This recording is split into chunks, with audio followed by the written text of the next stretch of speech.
ശൈത്യകാലം അടുത്തുവരുന്ന സാഹചര്യത്തിൽ ഗസയിലെ സഹായ വിതരണ പുരോഗതി വിലയിരുത്തി ഖത്തർ.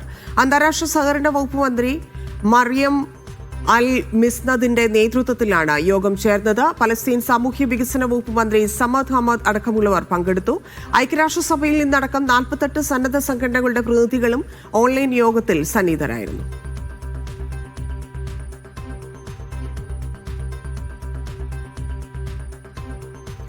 ഷാർജ പുസ്തകോത്സവത്തെ ആവേശത്തിലാഴ്ത്തി ഹോളിവുഡ് താരം വിൽ സ്മിത്ത്. മേളയുടെ പ്രധാന വേദിയിൽ താരം വായനക്കാരുമായി സംവദിച്ചു. ആയിരങ്ങളാണ് പ്രിയ താരത്തെ കാണാൻ മേളയിലേക്ക് ഒഴുകിയെത്തിയത്.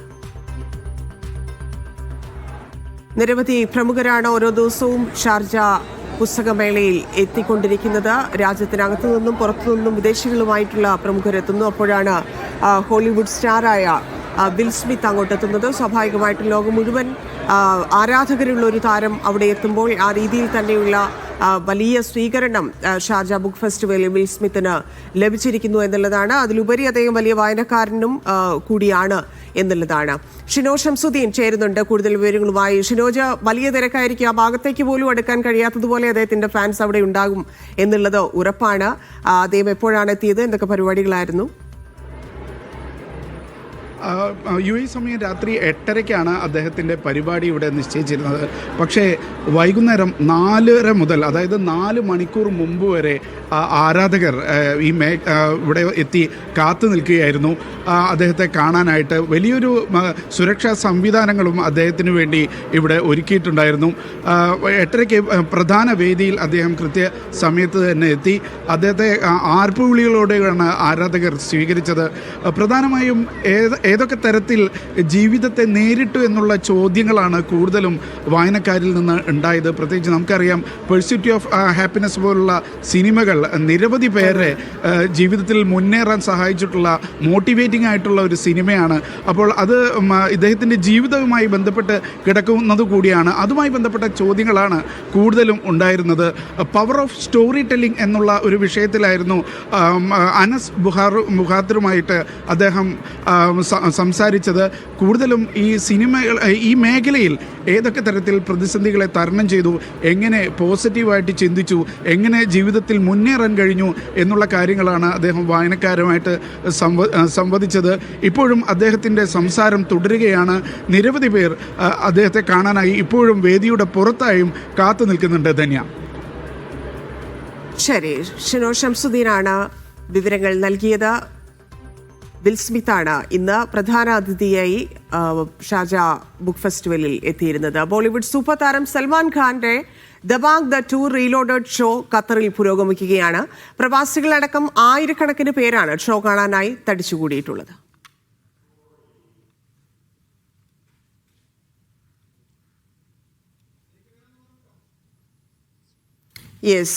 ഷോയുടെ വിശദാംശങ്ങളിലേക്ക് തിരിച്ചെത്താം. മറ്റൊരു വാർത്തയിലേക്ക്. സൗദിയിൽ മീഡിയ വൺ സംഘടിപ്പിക്കുന്ന മീഡിയ വൺ മബ്രൂക്ക് ഗൾഫ് ടോപ്പേഴ്സിന് ദമാമിൽ തുടക്കമായി.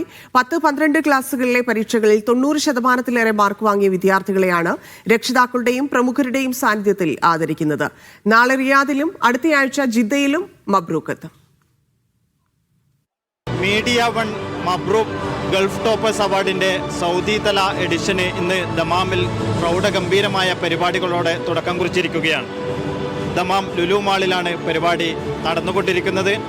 കിഴക്കൻ പ്രവിശ്യയിലെ വ്യത്യസ്ത സ്കൂളുകളിൽ നിന്നും 10-12 ക്ലാസുകളിൽ ഉന്നത മാർക്ക് നേടി വിജയം കരസ്ഥമാക്കിയ വിദ്യാർത്ഥികളെയാണ് പരിപാടിയിൽ ആദരിക്കുന്നത്. രക്ഷിതാക്കളുടെയും അധ്യാപകരുടെയും പൗരസമൂഹത്തിൻ്റെയും സാന്നിധ്യത്തിലാണ് ആദരിക്കൽ ചടങ്ങ് നടന്നുകൊണ്ടിരിക്കുന്നത്. പരിപാടികൾക്ക് ഏതാനും നിമിഷങ്ങൾക്ക് മുമ്പ് തുടക്കം കുറിച്ചു കഴിഞ്ഞു. അക്കാദമിക രംഗത്തെ പ്രഗത്ഭരായിട്ടുള്ള വ്യക്തിത്വങ്ങളാണ് പരിപാടിയിൽ അതിഥികളായിട്ട് പങ്കെടുക്കുന്നത്. അതുപോലെ തന്നെ Dammam Indian school, Jubail Indian school, സ്വകാര്യ സ്കൂളുകളായ Al Muna international Indian school, Al Khozama international Indian school, Dunes school എന്നിവിടങ്ങളിൽ നിന്നുള്ള വിദ്യാർത്ഥികളാണ് അവാർഡുകൾ, ആദരങ്ങൾ ഏറ്റുവാങ്ങുന്നത്. 12ാം ക്ലാസ്സിൽ നിന്നും പഠനം പൂർത്തിയാക്കി നാട്ടിലേക്ക് മടങ്ങിയ വിദ്യാർത്ഥികളുടെ രക്ഷിതാക്കളും പരിപാടിയിൽ പങ്കെടുത്തുകൊണ്ട് വിദ്യാർത്ഥികൾക്ക് വേണ്ടി അവാർഡുകൾ ഏറ്റുവാങ്ങുന്നുണ്ട്. ഇന്ന് ദമാമിലെ പരിപാടി പൂർത്തിയാക്കിയതിന് ശേഷം നാളെ റിയാദിലാണ് മബ്രൂക്ക് ടോപ്പേഴ്സ് അവാർഡിൻ്റെ 2ാം എഡിഷൻ സൗദി തല പരിപാടി നടക്കുന്നത്. റിയാദ് അൽമലസ് ലുലുവിൽ വെച്ചാണ് വൈകിട്ട് 6 മണിയോടുകൂടി പരിപാടി ആരംഭിക്കുക. റിയാദ് മബ്രൂക്കിൻ്റെ 3ാം ഘട്ട പരിപാടി ജിദ്ദയിൽ അടുത്ത ആഴ്ച നടക്കും. ദമാമിലെ പരിപാടികൾ പ്രൗഢമായ പരിപാടികളോടുകൂടി നടന്നുകൊണ്ടിരിക്കുകയാണ്.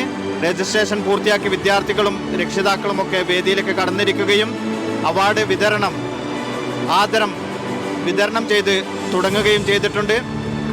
120ഓളം വിദ്യാർത്ഥികളാണ് ദമാമിൽ നിന്നും വ്യത്യസ്ത സ്കൂളുകളിൽ നിന്നായിട്ട് പരിപാടിയിൽ പങ്കെടുക്കുന്നത്. അതോടൊപ്പം അവരുടെ രക്ഷിതാക്കളും അധ്യാപകരും സ്കൂൾ പ്രിൻസിപ്പൽമാരും മറ്റും പരിപാടിയിൽ സംബന്ധിക്കുന്നുണ്ട്. മീഡിയ വൺ മബ്രൂക്ക് ഗൾഫ് ടോപ്പേഴ്സിന്റെ ഒമാനിലെ 2ാം ഘട്ട പുരസ്കാര വിതരണം നാളെ മസ്കറ്റിൽ നടക്കും. മസ്കറ്റ് മിഡിൽ ഈസ്റ്റ് കോളേജിൽ നടക്കുന്ന ചടങ്ങിൽ 300-ലധികം വിദ്യാർത്ഥികളെ ആദരിക്കും. വൈകിട്ട് 3-ന് രജിസ്ട്രേഷൻ ആരംഭിക്കും. പഠനത്തിൽ മികവ് പുലർത്തുന്ന GCCയിലെ വിദ്യാർത്ഥികൾക്കുള്ള മീഡിയ വണ്ണിന്റെ ആദരം തുടരുകയാണ്. മീഡിയ വൺ മബ്രൂക്ക് ഗൾഫ് ടോപ്പേഴ്സിന്റെ ഒമാനിലെ പുരസ്കാര വിതരണത്തിലെ 2ാം ഘട്ടം നാളെ മസ്കത്തിൽ നടക്കും. മസ്കത്ത് മിഡിൽ ഈസ്റ്റ് കോളേജിൽ നടക്കുന്ന ചടങ്ങിൽ 300-ൽ പരം വിദ്യാർത്ഥികളെ ആദരിക്കും. വൈകുന്നേരം 3-ന് തന്നെ പുരസ്കാര ജേതാക്കളുടെ രജിസ്ട്രേഷൻ തുടങ്ങും. ഒമാനിലെ ഇന്ത്യൻ സ്ഥാനപതി GV ശ്രീനിവാസ് പരിപാടി ഉദ്ഘാടനം ചെയ്യും. Middle east college dean doctor Salah Al Shaibi, Indian social club secretary Shakeel Komath തുടങ്ങിയവർ മുഖ്യാതിഥികളായി പങ്കെടുക്കും. ഇന്ത്യൻ സ്കൂൾ ബോർഡ് ഓഫ് ഡയറക്ടർമാരായ doctor GR Kiran, Shameer PTK, Nitish Kumar, Sirajuddin ഞേൽ തുടങ്ങി ഒമാനിലെ സാമൂഹിക സാംസ്കാരിക രംഗത്തെ നിരവധി പേർ ചടങ്ങിൽ സംബന്ധിക്കും. 3ാമത്തെ എഡിഷനിൽ വളരെ വിജയകരമായ UAE പ്രോഗ്രാമിനും അതോടൊപ്പം തന്നെ ജനകീയ പങ്കാളിത്തത്തോടെ നടന്ന സലാല പ്രോഗ്രാമിനും ശേഷമാണ് മസ്കറ്റ് നാളെ മബ്രൂക്ക് ഗൾഫ് ടോപ്പേഴ്സിന് വേദിയാവുന്നത്. ബഹുമാന്യായ Indian ambassador his excellency GV Srinivas ഈ പരിപാടിയിൽ മുഖ്യാതിഥിയായി എന്നത് വളരെ സന്തോഷകരമായ സംഗതിയാണ്. അതോടൊപ്പം തന്നെ ഇമോഷണൽ ലീഡർഷിപ്പ് കോച്ച് എന്നറിയപ്പെടുന്ന റിയാസ് ഹക്കീമിൻ്റെ ഒരു മണിക്കൂർ നീണ്ടു നിൽക്കുന്ന ഒരു സെഷനും കുട്ടികളുമായും അതുപോലെ തന്നെ രക്ഷിതാക്കളുമായൊക്കെ സംവദിക്കുന്ന ഒരു സെഷനും ഇതിൻ്റെ ഭാഗമായിട്ടുണ്ട്. അതിൻ്റെ ഒരുക്കങ്ങൾ പൂർത്തിയായിക്കൊണ്ടിരിക്കുകയാണ്. വളരെ വലിയ പ്രതികരണമാണ് മസ്കറ്റിൽ നിന്നും ഈ പ്രോഗ്രാമിന് ലഭിച്ചുകൊണ്ടിരിക്കുന്നത്. പരിപാടിയുടെ ഭാഗമായി സ്ട്രെസ് ടു സക്സസ് എന്ന വിഷയത്തിൽ emotional leadership coach Riyas Hakeem നയിക്കുന്ന മോട്ടിവേഷൻ ക്ലാസ് നടക്കും. 10+2 ക്ലാസ്സുകളിൽ 90%-ലേറെ മാർക്ക് നേടിയ വിദ്യാർത്ഥികളെയാണ് മീഡിയ വൺ ആദരിക്കുന്നത്. മബ്രൂക്ക് പുരസ്കാര വിതരണത്തിലെ ഒമാനിലെ 1ാം ഘട്ടം കഴിഞ്ഞ ശനിയാഴ്ച സലാലയിൽ നടന്നിരുന്നു. ലുബാൻ പാലസ് ഹാളിൽ വിശിഷ്ട വ്യക്തികളുടെ സാന്നിധ്യത്തിൽ നിരവധി വിദ്യാർത്ഥികളാണ് പുരസ്കാരം ഏറ്റുവാങ്ങിയത്. Media one, Muscat. Bollywood super താരം സൽമാൻ ഖാന്റെ ദബാങ് ദ 2 റീലോഡഡ് ഷോ ഖത്തറിൽ പുരോഗമിക്കുകയാണ്. പ്രവാസികളടക്കം 1000-കണക്കിന് പേരാണ് ഷോ കാണാനായി തടിച്ചുകൂടിയിട്ടുള്ളത്. ദോഹയിൽ നിന്ന് അബ്ബാസ് മുഹമ്മദ് ചേരുന്നു. ബോളിവുഡ് സൂപ്പർ താരം സൽമാൻ ഖാന്റെ നേതൃത്വത്തിലുള്ള Dabangg the 2 reloaded show ദോഹയിലെ Asian ടൗണിലെ ആംഫി തിയേറ്ററിൽ പുരോഗമിക്കുകയാണ്. 1000-കണക്കിന് ആളുകളാണ്, ഇന്ത്യക്കാരടക്കമുള്ള വിദേശികളടക്കമുള്ള മലയാളികളടക്കമുള്ള 1000-കണക്കിന് ആളുകളാണ് ഈ ഷോക്കായി ഇവിടെ ഒത്തുചേർന്നിട്ടുള്ളത്. എങ്ങനെയുണ്ട്? നല്ല അടിപൊളി, നല്ല വൈബാണ് ഇവിടെ. വെയിറ്റ് ചെയ്യാണ് സൽമാൻ ഖാന്റെ എൻട്രിക്ക് വേണ്ടിയിട്ട്. ഒരുപാട് മലയാളികളുണ്ട് ഇവിടെ, പല സൈഡിലായിട്ടുണ്ട്. നല്ല വൈബാണ്. I'm good, yeah. हिंदी सा कर रहे हैं? हिंदी हाँ, हिंदी सा कर रहे हैं? हाँ नेचुरली മലയാളികളുണ്ട് അവിടെ ഒരുപാട്. इंतजार तो कर रहे हैं, अब देखते हो कब आते हैं. दबंग सेठ, बादशाह is coming. बादशाह is coming. Basha is also coming.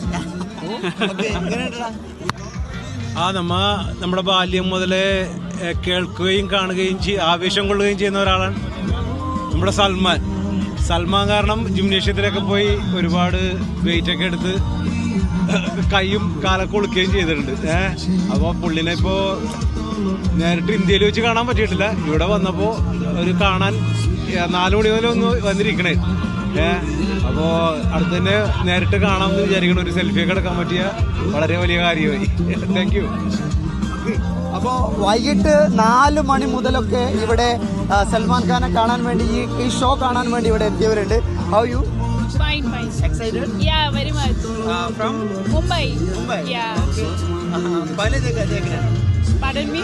पहले ही देखना है Salman? Yeah, of course. Okay. How you? I'm good. Yeah, good. Excited totally? Yeah, very much excited. Very much excited. Okay. Salman ഖാന്റെ സ്റ്റേജ് കളിക്കുന്നുണ്ടോ? മോളെ പേരെന്താ? എവിടുന്ന നാട്ടിലെവിടുന്ന? ആ സൽമാൻ ഖാനെ കാണാനാണോ വന്നേ? കണ്ടിട്ടുണ്ടോ നേരത്തെ? വെയിറ്റ് ചെയ്യണോ? ഓക്കെ ഇങ്ങനെ. ഹലോ, मैं सलमान खान का फ्रेंड मुंबई से मैं उसको कई बार देखने की कोशिश किया, नहीं मिला. आज ऐसन टाउन में देखने का मौका मिला. मुझे बहुत खुशी है कि मैं सलमान खान को देखने आया. मुंबई से यहाँ तक सलमान खान को देखने आया. ഓക്കെ. അങ്ങനെ ഇന്ത്യയിലെ നിരവധി സ്ഥലങ്ങളിൽ നിന്ന് വന്ന ആരാധകർ, സൽമാൻ ഖാൻ ആരാധകർ ആണ് ഇവിടെ ഒത്തുചേർന്നിട്ടുള്ളത്. Hello, how you? I'm fine. You're from? Yes. You're from? France. France. Yes. You're here to show Salman Khan? Yes. Do you know English? I don't speak very well English, but I speak French. I know Salman Khan before years. Indian years is a big superstar. Yeah. Yes. In France also? In France also? Yes. Okay, your good name? Fatima. Yes. Yeah, okay. How you? How you? Fine. You? Good. Yeah. Very good. അപ്പോൾ ഫ്രാൻസിൽ നിന്ന് വന്ന ആരാധകരാണ് സൽമാൻ ഖാനെ കാണാൻ വേണ്ടിയിട്ട്. So Paris. France, exactly. No, yeah, Marseille, south of France. Yeah. Where's family now here, and my wife lived in India 2 years, so she knows Salman Khan. She knows. Yeah. So I offer her the concert. Show ഖത്തറിൽ പുരോഗമിക്കുകയാണ്. Super താരം സൽമാൻ ഖാന്റെ ഷോയാണ്. നിരവധി stars പങ്കെടുക്കുന്ന ഷോയാണ്. കലാപരിപാടികളൊക്കെ ഉണ്ട്. നിറയെ തിങ്ങി നിറഞ്ഞ ആളുകളുമാണ്. ഒമാനിൽ മാലിന്യ ശേഖരണ ഉത്തരവാദിത്തം ഏറ്റെടുത്ത് ഗവർണറേറ്റുകൾ. ഒമാൻ എൻവയോൺമെന്റ് സർവീസസ് ഹോൾഡിംഗ് കമ്പനിയിൽ നിന്നാണ് ഏറ്റെടുക്കൽ. ഖരമാലിന്യ മേഖല കൈകാര്യം ചെയ്യുന്നതിന്റെ വിപുലീകരണത്തിനുള്ള സർക്കാർ നിർദ്ദേശത്തിന്റെ അടിസ്ഥാനത്തിലാണ് നടപടി. മാലിന്യ ശേഖരണത്തിലുള്ള ചുമതലകളും ഉത്തരവാദിത്തങ്ങളും കൈമാറുന്നതിനായി അതാത് ഗവർണറേറ്റുകളുമായി ബന്ധപ്പെട്ട അധികാരികളും കരാറിൽ ഒപ്പുവച്ചു. സൗദിയുടെ വിവിധ ഭാഗങ്ങളിൽ മഴയെത്തി. ജിദ്ദയിലും മക്കയിലും മദീനയിലും ചില ഭാഗങ്ങളിൽ മഴ ലഭിച്ചു. ത്വായിഫിലും അസീർ അൽബാഹ മേഖലയിലും മഴ മുന്നറിയിപ്പ് തുടരുകയാണ്. രാജ്യത്തിന്റെ വിവിധ ഭാഗങ്ങളിൽ തിങ്കളാഴ്ച വരെ മഴ തുടരുമെന്ന് കാലാവസ്ഥാ കേന്ദ്രം മുന്നറിയിപ്പ് നൽകി.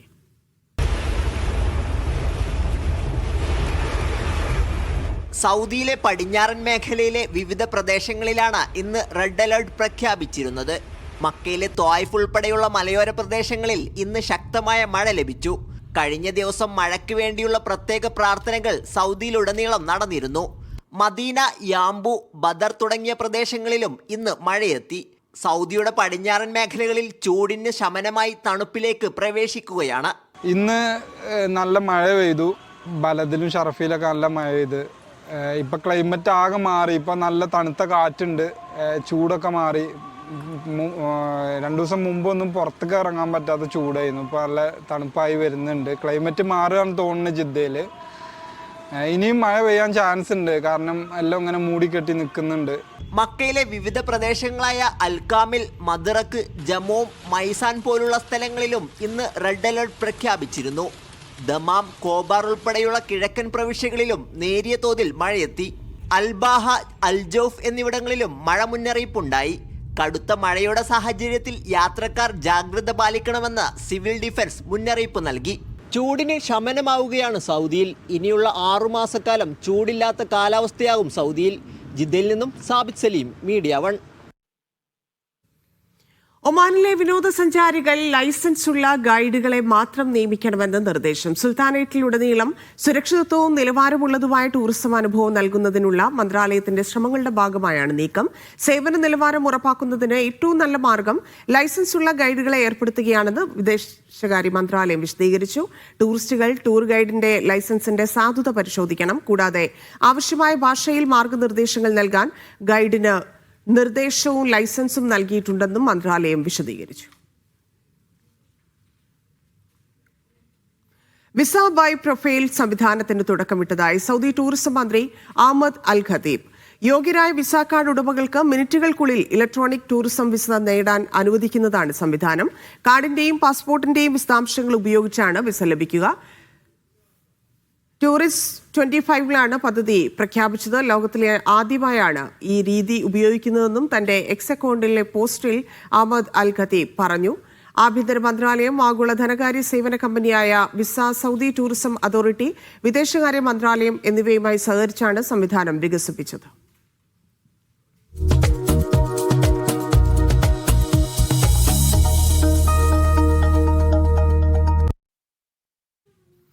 സൗദി അറേബ്യയിലും എയർ ടാക്സികൾ ഉടൻ ഉപയോഗത്തിനായെത്തും. ഇത് വേഗത്തിലാക്കാനുള്ള കരാറിൽ രാജ്യത്തെ സിവിൽ ഏവിയേഷൻ അതോറിറ്റി ഒപ്പുവച്ചു. നിന്ന നിൽപ്പിൽ ഉയർന്നു പറക്കുക എയർ ടാക്സികൾ വ്യോമയാന രംഗത്തെ വിപ്ലവമായി മാറും. നേരത്തെ ഹജ്ജിലും സമാന പദ്ധതി പരീക്ഷിച്ചിരുന്നു. അതിന്റെ വിശേഷങ്ങൾ കാണാം.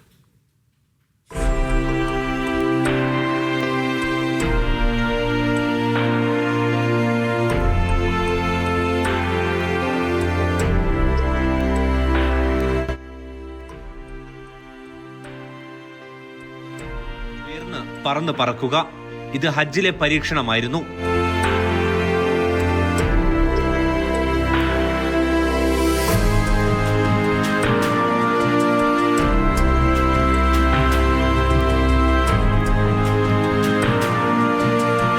Electrical vertical take off and landing എന്നതാണ് വിമാനത്തിന്റെ രീതി. ഉയർന്നു പറക്കുകയും 90% യാത്രാസമയം ലാഭിക്കുകയും ചെയ്യുക. കാർബൺ എമിഷൻ പരമാവധി കുറക്കുക എന്നതും പ്രധാന ലക്ഷ്യമാണ്.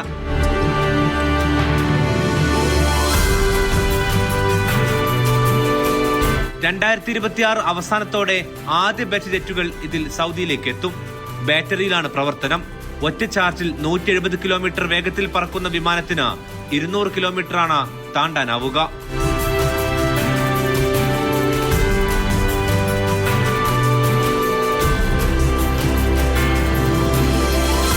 ജിദ്ദ വിമാനത്താവളത്തിൽ നിന്ന് മക്ക ഹറമിലേക്ക് സർവീസ് ഉണ്ടാകും.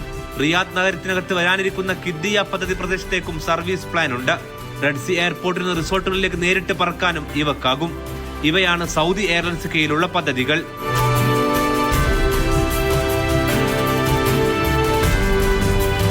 സൗദിയക്കായി ലിലിയമാണ് കഴിഞ്ഞ വർഷം ഈ പരീക്ഷണം വിജയകരമായി നടത്തിയത്. ഇപ്പോൾ ന്യൂയോർക്കിലെ ഇലക്ട്രിക് എയർ ടാക്സി നിർമ്മാതാക്കളായ ജോബി ഏവിയേഷനുമായി സൗദി അറേബ്യയുടെ ഗാക്ക അഥവാ സിവിൽ ഏവിയേഷൻ അതോറിറ്റി ധാരണാപത്രം ഒപ്പുവെച്ചിട്ടുണ്ട്. ഇതോടെ രാജ്യത്ത് പറക്കും ടാക്സികൾക്കുള്ള ലൈസൻസിംഗ് പ്രവർത്തനം വേഗത്തിലാകും.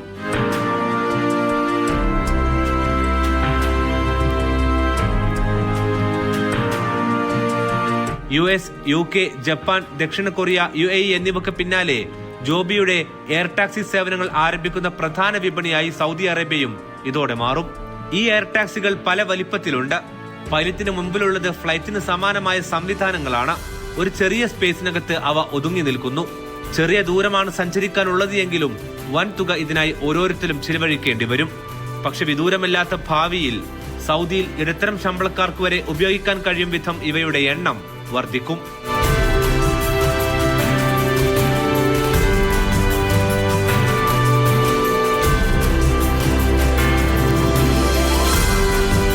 നിലവിൽ സൗദിയിൽ പരീക്ഷിച്ച മോഡലുകളിൽ ഒന്നിൽ 2 സീറ്റും സൗദി എയർലൈൻസ് പരീക്ഷിച്ചതിൽ 7 സീറ്റും വരെയുണ്ട്. ഇവയിൽ സീറ്റുകൾ പിന്നീട് വർദ്ധിപ്പിക്കാനാകും. എന്നാൽ കെട്ടിടങ്ങൾക്ക് മുകളിലും മറ്റും ലാൻഡിംഗ് ലക്ഷ്യം വെക്കുന്നതിനാൽ വലിപ്പം വർദ്ധിക്കുന്നത് ഗുണമാകില്ലെന്ന് കമ്പനി കരുതുന്നു. കാർഗോ മേഖലയിലേക്കും ഇവയുടെ ഗുണം ലഭിക്കും. ലൈസൻസിംഗ് പ്രവർത്തനം വേഗത്തിലാകുന്നതോടെ സൗദിയിൽ വൈകാതെ ഇവയുടെ പറക്കൽ കാണാം.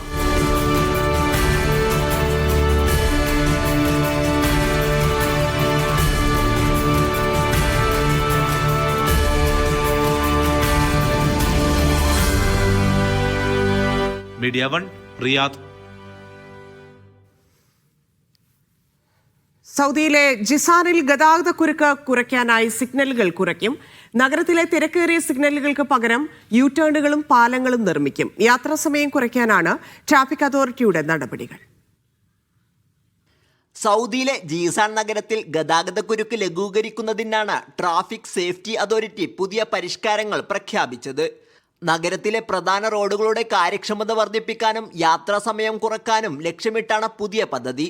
ഇതിന്റെ ഭാഗമായി തിരക്കേറിയ നിരവധി ട്രാഫിക് ലൈറ്റുകൾ ഒഴിവാക്കുകയും പകരം സൗകര്യപ്രദമായ യു ടേൺ പോയിന്റുകൾ സ്ഥാപിക്കുകയും ചെയ്യും. കിങ് ഫഹദ് റോഡും പ്രിൻസ് സുൽത്താൻ റോഡും സംഗമിക്കുന്ന അൽ റാഷിദ് ട്രാഫിക് ജംഗ്ഷനും പ്രിൻസ് സുൽത്താൻ റോഡും എയർപോർട്ട് റോഡും ചേരുന്ന എയർപോർട്ട് ട്രാഫിക് ജംഗ്ഷൻ എന്നിവ ഉൾപ്പെടെ 10ഓളം സിഗ്നലുകളാണ് എടുത്തുമാറ്റുന്നത്. റോഡ് അടിസ്ഥാന സൗകര്യങ്ങൾ മെച്ചപ്പെടുത്തിയാണ് നഗരത്തിലെ പൗരന്മാരുടെയും താമസക്കാരുടെയും സഞ്ചാരം സുഗമമാക്കുക. ഗതാഗത സുരക്ഷ വർദ്ധിപ്പിക്കുകയും ലക്ഷ്യമാണ്. ഇതുവഴി യാത്രാസമയം കുറക്കാനുമാവും. Sabith Saleem, media 1, Jeddah. Online തട്ടിപ്പുകളിൽ നിന്ന് ഉപഭോക്താക്കളെ സംരക്ഷിക്കുന്നതിന്റെ ഭാഗമായി 3 നിർദ്ദേശങ്ങൾ പുറത്തിറക്കി സൗദി അറേബ്യ. വാണിജ്യ മന്ത്രാലയത്തിന്റേതാണ് നിർദ്ദേശങ്ങൾ. ഉപഭോക്തൃ ബോധവൽക്കരണം വർദ്ധിപ്പിക്കുന്നതിന്റെ ഭാഗമായാണ് നീക്കം. ഓൺലൈനായി ഉൽപ്പന്നങ്ങൾ വാങ്ങുന്ന ഉപഭോക്താക്കളുടെ എണ്ണം വർദ്ധിച്ചിരിക്കുകയാണ്. അതോടൊപ്പം മേഖലയിലെ കുറ്റകൃത്യങ്ങളും വർദ്ധിച്ചിട്ടുണ്ട്. ഈ സാഹചര്യത്തിലാണ് ഓൺലൈൻ തട്ടിപ്പുകളിൽ നിന്ന് ഉപഭോക്താക്കളെ സംരക്ഷിക്കുന്നതിന്റെ ഭാഗമായി നിർദ്ദേശങ്ങൾ പുറത്തിറക്കിയത്. വാണിജ്യ മന്ത്രാലയത്തിന്റേതാണ് നിർദ്ദേശങ്ങൾ. 3 നിർദ്ദേശങ്ങളാണ് പുറത്തിറക്കിയത്. അജ്ഞാത അക്കൗണ്ടുകളുമായി ഇടപെടരുത്, സ്ഥിരീകരിച്ച സ്റ്റോറുകളിൽ നിന്ന് മാത്രം ഷോപ്പിംഗ് ചെയ്യുക, തട്ടിപ്പിന് ഇരയായാൽ ഉടൻ പരാതി നൽകുക തുടങ്ങിയവയാണ് നിർദ്ദേശങ്ങൾ. പരാതിയിൽ ബാങ്ക് അക്കൗണ്ട് നമ്പർ, പണം ട്രാൻസ്ഫർ ചെയ്ത രസീത് എന്നീ തെളിവുകൾ ഉൾപ്പെടുത്തണമെന്നും മന്ത്രാലയം അറിയിച്ചു. Media 1, Riyadh. കുവൈത്തിൽ കനത്ത മൂടൽമഞ്ഞിനെ തുടർന്ന് വിമാന സർവീസുകൾ തടസ്സപ്പെട്ടു. ദൃശ്യപരത 100 മീറ്ററിൽ താഴെയായതിനെ തുടർന്ന് ചില വിമാനങ്ങളെ സമീപ രാജ്യങ്ങളിലെ വിമാനത്താവളങ്ങളിലേക്ക് തിരിച്ചുവിട്ടു. കുവൈറ്റിൽ നിന്ന് പുറപ്പെടുന്ന വിമാനങ്ങളും വൈകി. എന്നാൽ രാവിലെ 7:45 മുതൽ സർവീസുകൾ പുനരാരംഭിച്ചതായി public authority for civil aviation അറിയിച്ചു. കഴിഞ്ഞ ദിവസങ്ങളിൽ കനത്ത മൂടൽമഞ്ഞിനെ തുടർന്ന് കുവൈറ്റ് അന്താരാഷ്ട്ര വിമാനത്താവളത്തിൽ നിന്ന് നിരവധി വിമാനങ്ങൾ വൈകിയിരുന്നു. തൊഴിൽ മികവിന് UAE സർക്കാർ നൽകുന്ന 24 ലക്ഷം രൂപയുടെ UAE ലേബർ മാർക്കറ്റ് പുരസ്കാരം മലയാളിക്ക്. കോഴിക്കോട് കുറ്റിച്ചിറ സ്വദേശി അനസ് ഗാദിയാരകത്തിനാണ് പുരസ്കാരം. ബുർജിൽ ഹോൾഡിംഗ് റീജിയണൽ HR മാനേജറായ അനസിന് എക്സിക്യൂട്ടീവ് വിഭാഗത്തിലാണ് 1 ലക്ഷം ദിർഹമിന്റെ പുരസ്കാരം ലഭിച്ചത്. സ്വകാര്യ മേഖലയിലെ ജീവനക്കാർക്ക് UAE തൊഴിൽ മന്ത്രാലയം നൽകുന്ന ഏറ്റവും വലിയ പുരസ്കാരമാണ് അനസിന് ലഭിച്ചത്. അബുദാബി രാജകുടുംബാംഗം Sheikh Sayyab bin Mohammed Al Nahyan award കൈമാറി.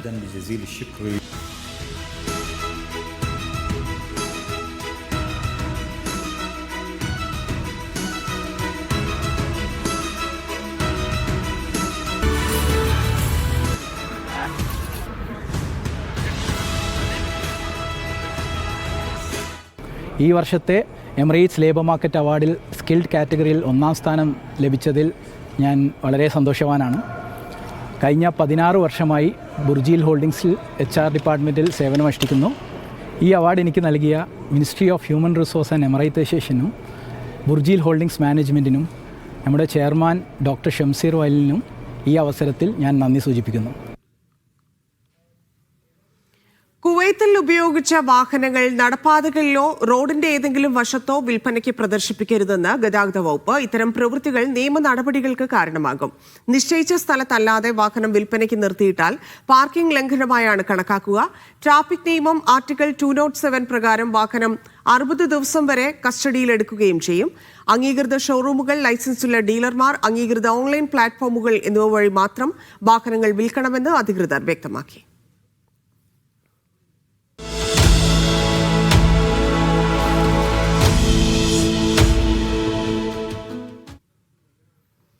അറബി എഴുതാൻ അറിയാത്തവർക്കും വിശുദ്ധ ഖുർആൻ പൂർണ്ണമായി എഴുതി പഠിക്കാം.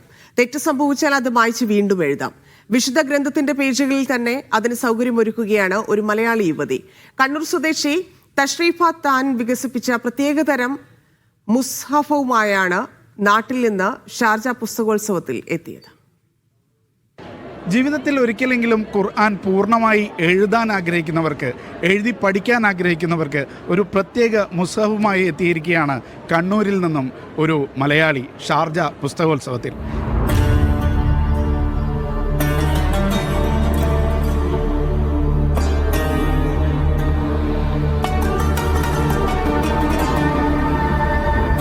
എന്താണ് ഈ ഖുർആന്റെ പ്രത്യേകത എന്ന് വെച്ചാൽ, എഴുതാം, മായ്ച്ച് സ്ലേറ്റിലെ പോലെ മായ്ച്ച് വീണ്ടും എഴുതാം എന്നുള്ളതാണ് ഈ ഖുർആന്റെ പ്രത്യേകത. എൻ്റെ പേര് തഷ്രീഫ. ഞാൻ കണ്ണൂർ ജില്ലയിൽ നിന്ന് വളപട്ടണത്തിൽ നിന്ന് വരുന്നു. ഇത് ഖുർആൻ റൈത്ത ഖുർആനാണ് പേര്.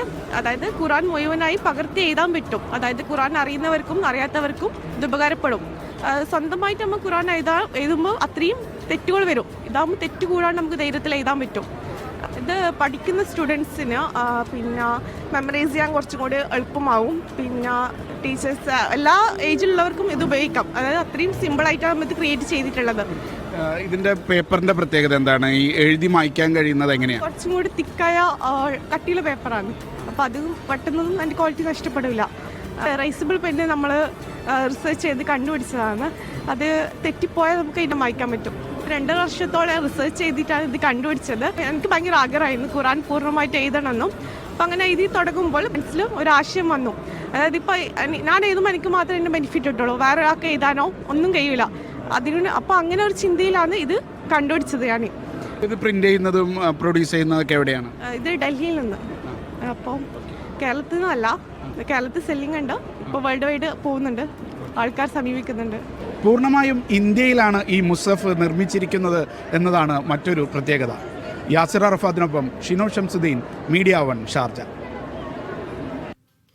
മലപ്പുറത്തെ ഫാമിലി കൗൺസിലറായ നഫീസ കോലോത്ത് തയ്യിലെഴുതിയ കളിപ്പാട്ടങ്ങൾ എന്ന കഥാസമാഹാരം ഷാർജ അന്താരാഷ്ട്ര പുസ്തകോത്സവത്തിൽ പുറത്തിറക്കി.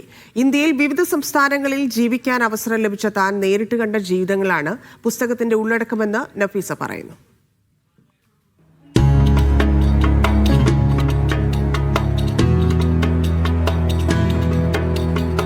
എൻ്റെ പേര് നഫീസ. ഞാൻ മലപ്പുറം ജില്ലയിലെ തേഞ്ഞിപ്പലം പഞ്ചായത്തിൽ കടക്കാട്ടുപാറ എന്നൊരു കൊച്ചു ഗ്രാമത്തിലാണ് ജനിച്ചത്. ഇതെൻ്റെ 2ാമത്തെ പുസ്തകമാണ് കളിപ്പാട്ടങ്ങൾ. എന്താണ് ഈ പുസ്തകത്തിൻ്റെ ഉള്ളടക്കം? ഞാനൊരു 16 വർഷം ഇന്ത്യൻ്റെ ഉള്ളിൽ മറ്റ് സംസ്ഥാനങ്ങളിൽ ജീവിച്ചിട്ടുണ്ട്. എൻ്റെ കൺമുന്നിൽ ഞാൻ കണ്ട അനുഭവങ്ങൾ സത്യസന്ധമായിട്ട് അവതരിപ്പിച്ചു. ഒരു വരി പോലും സത്യമല്ലാത്തതില്ല അതിൽ. ഇത് 8 കഥകളുടെ ഒരു സമാഹാരമാണ്. മനുഷ്യൻ്റെ സാധാരണ ജീവിതത്തിൽ നമ്മൾ നേരിടുന്നത്. അപ്പോൾ ഒരു സൈക്കോളജി കൂടെ പഠിച്ച കാരണം ഞാൻ വളരെ ആഴത്തിൽ മനുഷ്യരിങ്ങനെ അവരെന്താണ് ഫീൽ ചെയ്യുന്നതെന്ന് ഞാൻ അനുഭവിച്ച് ഇത് എഴുതുമ്പോൾ ഞാൻ ആ കടന്നു പോയതിലൂടെ ഞാൻ വീണ്ടും കിടക്കുകയായിരുന്നു. ഇതിൽ ആത്മഹത്യ ചെയ്യേണ്ട അവസ്ഥ വന്ന ആളുകളുണ്ട്, കൊല്ലപ്പെട്ടവരുണ്ട്, പിന്നെ ആക്സിഡൻറ്റിൽ മരിച്ചവരുണ്ട്. അങ്ങനെ മനുഷ്യർ ഇന്ന് നേരിടുന്ന എല്ലാം ഞാൻ എൻ്റെ കൺമുന്നിൽ അനുഭവിച്ച കഥകളാണ്. ഞാൻ നേരിട്ട് കണ്ട കഥകളാണ് കളിപ്പാട്ടങ്ങൾ. യുഎയിലെ സാംസ്കാരിക പ്രവർത്തകൻ ഡോക്ടർ നാസർ വാണിയമ്പലത്തിന്റെ സ്നേഹത്തിന്റെ ഹൃദയവഴികൾ എന്ന പുസ്തകം ഷാർജ അന്താരാഷ്ട്ര പുസ്തകമേളയിൽ പ്രകാശനം ചെയ്തു. ഷാർജ ഇസ്ലാമിക വകുപ്പ് മേധാവി Sheikh Abdullah Mohammed Al Qasimi, UAE എഴുത്തുകാരൻ Ahmed Ibrahim, Shamsuddin bin Muhiyuddin, doctor KKN Kurup, Hashim Noonjeri, Nisar Thalangara തുടങ്ങിയവർ പ്രകാശന ചടങ്ങിൽ പങ്കെടുത്തു.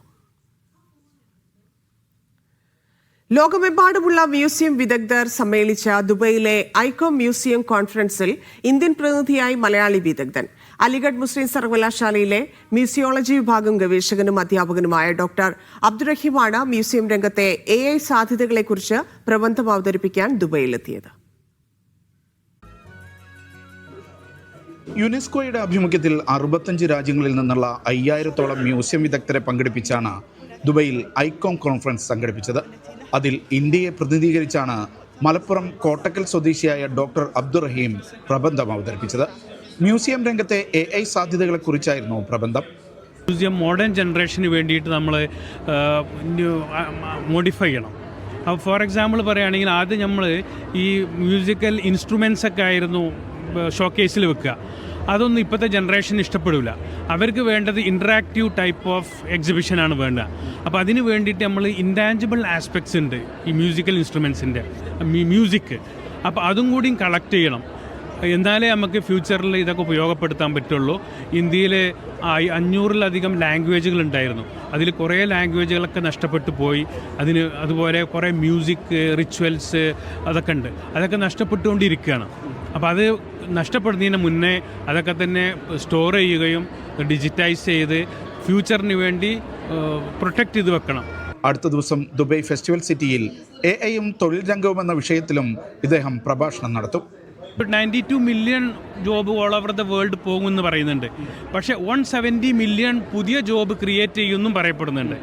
അപ്പോൾ AI ആയിട്ട് അപ്ഡേറ്റ് ചെയ്യുന്ന ആളുകൾക്ക് ജോലി സാധ്യത കൂടിക്കൊണ്ടിരിക്കും എന്നാണ് പറയുന്നത്. മ്യൂസിയോളജി മേഖലയിൽ നിരവധി ദേശീയ അംഗീകാരങ്ങൾ കരസ്ഥമാക്കിയ ഗവേഷകനാണ് doctor Abdurraheem. Media one, Dubai.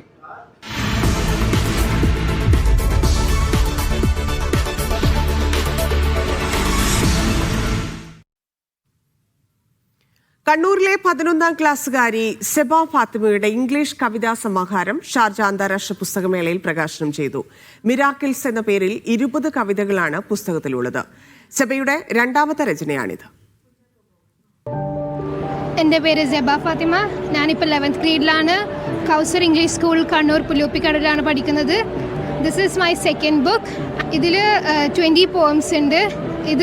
ഈ 20 പോംസ് നേച്ചർ, ലവ്, സൗഹൃദം, പാസ്റ്റിൽ നടന്ന കാര്യങ്ങൾ, പിന്നെ ഫ്യൂച്ചർ എന്തൊക്കെ എനിക്കെന്തോ ഹോപ്പാണ് തരുന്നത്, അതൊക്കെയാണ് ഈ ബുക്കിൽ, ഈ 20 പോംസിലുള്ളത്. If I'm talking about the title Miracles comes from my belief that everything happens in our life, every struggle, every joy, every person we meet is truly a miracle from God. And first bookine kurichu parayanengil, my first book has released in Kausar English School thaneyya release ചെയ്തത്. അത് ഞാൻ 8th standard പഠിക്കുമ്പോഴാണ് release ചെയ്തത്. ഇതിനു വേണ്ടിയിട്ട് നാട്ടിൽ നിന്ന് വന്നതാണ്? അതെ, ഇത് നമ്മൾ ഒരാഴ്ചത്തേക്ക് ഇവിടത്തേക്ക് വന്നതാണ്, റിലീസിന് വേണ്ടി വന്നതാണ്. My father Muhammad Sajid, he is working as a marketing executive and my mother is a housewife. ഒമാനിലെ national university of science and ടെക്നോളജിയുടെ ചാൻസലറായി തെരഞ്ഞെടുക്കപ്പെട്ട ഡോക്ടർ പി മുഹമ്മദ് അലിക്ക് മീഡിയ വൺന്റെ ആദരം. മസ്കറ്റിൽ media one middle east general manager Suvab Ali doctor P Muhammad അലിക്ക് ഉപഹാരം കൈമാറി. Media one regional manager Shakeel Hassan, media solutions regional head Shafnas Anas തുടങ്ങിയവർ സന്നിഹിതരായിരുന്നു. വ്യവസായ രംഗത്തെന്ന പോലെ വിദ്യാഭ്യാസ സാമൂഹ്യ സേവന രംഗത്തും വ്യക്തിമുദ്ര പതിപ്പിച്ച ഗൾഫാർ മുഹമ്മദ് അലിയെ നാഷണൽ യൂണിവേഴ്സിറ്റി ചാൻസലറായി ദിവസങ്ങൾക്ക് മുൻപാണ് തെരഞ്ഞെടുത്തത്. ചാൻസലറായിരുന്ന ഡോക്ടർ ഷെയ്ഖ് സാലിം അൽ ഹനാഖ് അൽ ആമിയുടെ നിര്യാണത്തെ തുടർന്നാണ് പുതിയ ചാൻസലറെ തെരഞ്ഞെടുത്തത്. കുവൈത്തിലെ അബ്ദുല്ലി എണ്ണ ഖനന കേന്ദ്രത്തിലെ അപകടത്തിൽ മരിച്ച മലയാളികളുടെ മൃതദേഹം നാട്ടിലേക്ക് കൊണ്ടുപോയി. തൃശൂർ സ്വദേശി നിഷിൽ സദാനന്ദന്റെ മൃതദേഹം കൊച്ചിയിലേക്കും കൊല്ലം സ്വദേശി സുനിൽ സോളമന്റെ മൃതദേഹം തിരുവനന്തപുരം വിമാനത്താവളത്തിലേക്കുമാണ് എത്തുക. സഭാ മോർച്ചറിയിലെ പൊതുദർശനത്തിന് പ്രവാസികൾ നിരവധി പേരെത്തി. ബുധനാഴ്ചയാണ് റിഗിൽ ജോലി ചെയ്യുന്നതിനിടെ ഇരുവരും അപകടത്തിൽപ്പെട്ട് മരിച്ചത്. വരും ആഴ്ചയിൽ നാട്ടിലേക്ക് ഇരിക്കുമ്പോഴാണ് ഇരുവരുടെയും മരണം. സംസ്കൃതി ഖത്തറിന്റെ 12ാമത് CV ശ്രീരാമൻ സാഹിത്യ പുരസ്കാരം ജലീലിയോയ്ക്ക്. ടിനിറ്റസ് എന്ന ചെറുകഥയ്ക്കാണ് പുരസ്കാരം. 50,000 രൂപയും പ്രശസ്തി ഫലകവും അടങ്ങുന്നതാണ് അവാർഡ്. അശോകൻ ചെരുവിൽ ചെയർമാനും അഷ്ടമൂർത്തി സിതാര എന്നിവർ അംഗങ്ങളുമായ സമിതിയാണ് ജേതാവിനെ തെരഞ്ഞെടുത്തത്. ശനിയാഴ്ച വൈകിട്ട് നോവലിസ്റ്റ് S. ഹരീഷ് പുരസ്കാരം സമർപ്പിക്കും. വാർത്താസമ്മേളനത്തിൽ Samskriti Qatar general secretary Shamseer Arikkulam, EM സുധീർ, ശ്രീനാഥ് ശങ്കരൻകുട്ടി എന്നിവർ പങ്കെടുത്തു. ഖത്തർ ഇന്ത്യൻ ഫുട്ബോൾ ഫോറം സംഘടിപ്പിക്കുന്ന കിപ്സ് സൂപ്പർ കപ്പ് 2025 ഫുട്ബോൾ ടൂർണമെന്റിന് പ്രൗഢമായ തുടക്കം. ദോഹ സ്റ്റേഡിയത്തിൽ നടന്ന ഉദ്ഘാടന ചടങ്ങിൽ മാപ്സ് കോഴിക്കോട് എതിരില്ലാത്ത 2 ഗോളിന് വയനാട് കൂട്ടത്തെ തോൽപ്പിച്ചു. മുസമ്മിലാണ് കോഴിക്കോടിന്റെ 2 ഗോളും നേടിയത്. ഒറിക്സ് കാസർഗോഡും യുണൈറ്റഡ് എറണാകുളവും തമ്മിലുള്ള 2ാം മത്സരം ഓരോ ഗോൾ വീതം അടിച്ച് സമനിലയിലായി. കാസർഗോഡിനായി അൽഫാസും എറണാകുളത്തിനായി ഉമറും ഗോൾ നേടി. ബഹ്റൈനിൽ ആയിരക്കണക്കിന് വർഷങ്ങൾ പഴക്കമുള്ള ഒരു ക്ഷേത്ര സമുച്ചയമുള്ള കാര്യം അറിയാമോ? എങ്കിൽ ദേവനെ ആരാധിക്കാനായി നിർമ്മിച്ച ബാർബാർ ടെമ്പിളിന്റെ കഥയറിയാം. 5000 വർഷം പഴക്കമുള്ള ബഹ്റൈനിലെ ഒരു ക്ഷേത്രമാണിത്, ബാർബാർ ടെമ്പിൾ. എങ്കി എന്ന ദേവനെ ആരാധിക്കാൻ വേണ്ടി ദിൽമുൻ കാലഘട്ടത്തിൽ നിർമ്മിക്കപ്പെട്ടതാണ് ഈ ക്ഷേത്രം. മെസോപ്പൊട്ടേമിയൻ സംസ്കാരത്തിലെ സുമേറിയൻ ദേവനായ എങ്കിയും അദ്ദേഹത്തിന്റെ ഭാര്യയായ നിൻഹുർസാഗുമാണ് ബാർബാർ ക്ഷേത്രത്തിലെ ആരാധനാമൂർത്തികൾ. സുമേറിയൻ പുരാണത്തിൽ അറിവിന്റെയും ജലത്തിന്റെയും ദേവനായാണ് എങ്കിയെ ആരാധിച്ചു പോന്നത്. 1950കളിൽ ബഹ്റൈനിലെ പുരാവസ്തു കേന്ദ്രങ്ങൾ കണ്ടെത്താൻ തുടർച്ചയായി ഉത്ഖനനങ്ങൾ നടത്തിയ ഡാനിഷ് പുരാവസ്തു ഗവേഷകരുടെ സംഘമാണ് ബാർബാറിൽ നിന്ന് 5000-ഓളം വർഷങ്ങൾ പഴക്കമുള്ള ക്ഷേത്രാവശിഷ്ടങ്ങൾ കണ്ടെത്തുന്നത്. 5 ഘട്ടങ്ങളിലായി നിർമ്മിക്കപ്പെട്ട 3 ക്ഷേത്രങ്ങൾ അടങ്ങുന്നതാണ് ബാർബാർ ക്ഷേത്ര സമുച്ചയം. ചുണ്ണാമ്പ് കല്ലുപയോഗിച്ച് നിർമ്മിച്ചിരിക്കുന്ന 3 ക്ഷേത്രങ്ങളാണ് ഇവിടെ നിന്ന് കണ്ടെത്തിയത്. 500 വർഷങ്ങളുടെയെങ്കിലും ഇടവേളയിലാണ് ഓരോ ക്ഷേത്രവും നിർമ്മിക്കപ്പെട്ടതെന്നും ഒന്നിനു മുകളിലായാണ് മറ്റൊന്ന് നിർമ്മിക്കപ്പെട്ടിരിക്കുന്നതെന്നും ചരിത്രരേഖകളിൽ നിന്ന് കാണാൻ സാധിക്കും. ബഹ്റൈനിൽ ഇന്നുവരെ കണ്ടെത്തിയതിൽ വെച്ച് ഏറ്റവും വലുതും പഴക്കമുള്ളതുമായ ക്ഷേത്ര സമുച്ചയമാണ് ബാർബാർ ടെമ്പിൾ. സഹസ്രാബ്ദങ്ങൾക്ക് മുൻപ് 2100കളിലാണ് ബാർബാർ ക്ഷേത്രം നിർമ്മിക്കപ്പെട്ടതെന്ന് കരുതുന്നു. മനാമയിൽ നിന്ന് ഏകദേശം 10 കിലോമീറ്റർ അകലെയുള്ള ബാർബാർ ഗ്രാമത്തിലാണ് ഈ പുരാതന ക്ഷേത്രാവശിഷ്ടങ്ങൾ നിലകൊള്ളുന്നത്. ബഹ്റൈന്റെ ചരിത്രത്തോട് ഇഴചേർന്ന് കിടക്കുന്ന സമൃദ്ധമായ പുരാതന ദിൽമുൻ നാഗരികതയുടെ ഭാഗമാണ് ബാർബാർ ക്ഷേത്രവും. ദിൽമുൻ സംസ്കാരവും പുരാതന മെസോപ്പൊട്ടേമിയൻ നാഗരികതയും തമ്മിലുള്ള ആഴത്തിലുള്ള വേരുകൾ കൂടിയാണ് ഇവിടം ബാക്കിയാക്കുന്നത്. ബാർബാർ ക്ഷേത്രത്തിന്റെ നിർമ്മാണകാലം തൊട്ടുള്ള ചരിത്രരേഖകളാണ് സന്ദർശകരെ കാത്ത ഈ വിസിറ്റേഴ്സ് സെന്ററിൽ ഒരുക്കിയിരിക്കുന്നത്. ചെമ്പുകൊണ്ട് നിർമ്മിച്ച കാളയുടെ തലയാണ് ഇവിടെ നിന്ന് ലഭിച്ച ഏറ്റവും ശ്രദ്ധേയമായ കണ്ടെത്തലുകളിൽ ഒന്ന്. മെസോപ്പൊട്ടേമിയൻ നാഗരികതയുടെയും സുമേറിയൻ സംസ്കാരത്തിന്റെയും പ്രതീകമായാണ് ഈ ചിഹ്നത്തെ വിലയിരുത്തുന്നത്. ഇവിടെ നടന്ന ഉത്ഖനനത്തിൽ നിന്ന് 2 ബലിപീഠങ്ങൾ കൂടി കണ്ടെത്തിയിരുന്നു. ഈ ക്ഷേത്രത്തിൽ പൂജകളും മറ്റും നടന്നിരുന്നു എന്നതിനുള്ള തെളിവാണിത്. പടിക്കെട്ടുകളുള്ള ഒരു കുളവും ഇവിടെ നിന്ന് കണ്ടെത്തിയിട്ടുണ്ട്. ഇതിനു പുറമെ ദിൽമുൻ കാലഘട്ടത്തിലെ കുറേയധികം ഉപകരണങ്ങൾ, ആയുധങ്ങൾ, മൺപാത്രങ്ങൾ, സ്വർണത്തിന്റെ ചെറിയ കഷ്ണങ്ങൾ എന്നിവയും ഗവേഷക സംഘം ഇവിടെ നിന്ന് കണ്ടെടുത്തിട്ടുണ്ട്. അവയെല്ലാം ഇപ്പോൾ ബഹ്റൈൻ നാഷണൽ മ്യൂസിയത്തിൽ സൂക്ഷിച്ചിരിക്കുകയാണ്. കാലത്തിനും മായ്ക്കാനാകാത്ത ചരിത്രത്തിന്റെ ഇത്തരം ശേഷിപ്പുകൾ കൊണ്ട് സമ്പന്നമാണ് ബഹ്റൈൻ എന്ന ദ്വീപ് രാജ്യം. വിവിധ സംസ്കാരങ്ങളെ ഉൾക്കൊള്ളുന്ന ബഹ്റൈന്റെ സഹിഷ്ണുതയുടെ കൂടി അടയാളമാണ് ഇത്തരം പുരാവസ്തു കേന്ദ്രങ്ങൾ. അബ്ദുള്ളയ്ക്കൊപ്പം ഷെഫി ഷാജഹാൻ, മീഡിയ 1, ബഹ്റൈൻ.